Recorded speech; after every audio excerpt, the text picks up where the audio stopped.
Nahulog. Phone ko.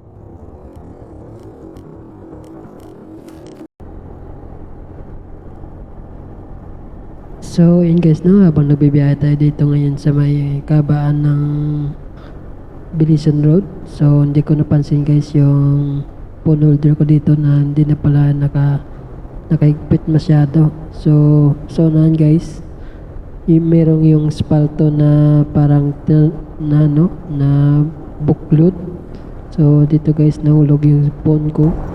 Yan. So, kaya tumigil ako muna guys sa tabi para balikan ko yung phone ko. So, pinapara ko dito guys yung mga sasakyan ko. Baka mapaka nila ang phone ko. Baka mas malala pa yung damage niya. So, yan, binabaan ko guys. Kinuha ko yung phone. Akala ko phone kasi wala na pala phone ko. Dun sa malaya pala guys. So, kinuha ko na yung phone. So, tinignan ko, wasak na pala guys. Hindi na gumagana yung screen niya. Ayan. So, listen learn na lang guys sa mga kako-rider ko.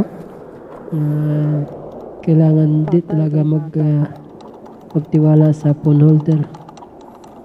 Kung di naman kailangan ng phone na itago na lang sa bag or sa bulsa. So, sayang yung cellphone ko guys. Kabago-bago pa naman guys. Walang gas-gas yan. Sa isang black, wasak.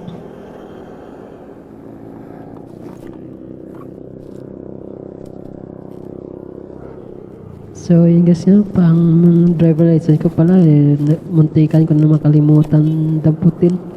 Kasi nilagay ko yun guys sa likod ng cellphone ko. So, yun guys. Kinuha ko na rin. At saka yung receiver ng lapel mic ko, nakalimutan ko dyan guys na kunin. Umalis na ako. Doon ko na samtik na dumduman. So, inayaan ko na lang. Hindi ko na binalagay kasi malayo na ako.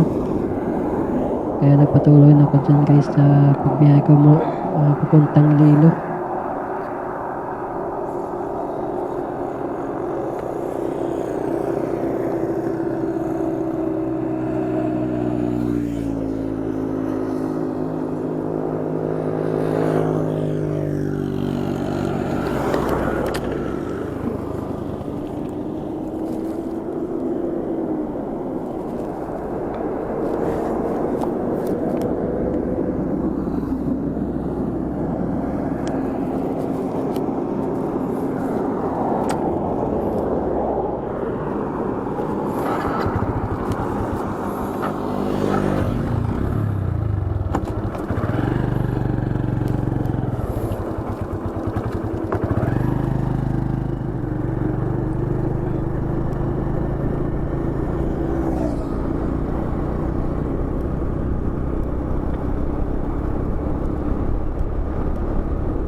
Nahulog sa puno ko. Wasdak yung Poco F3 ko.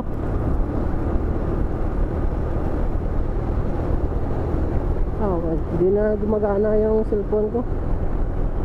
Wasak yung screen.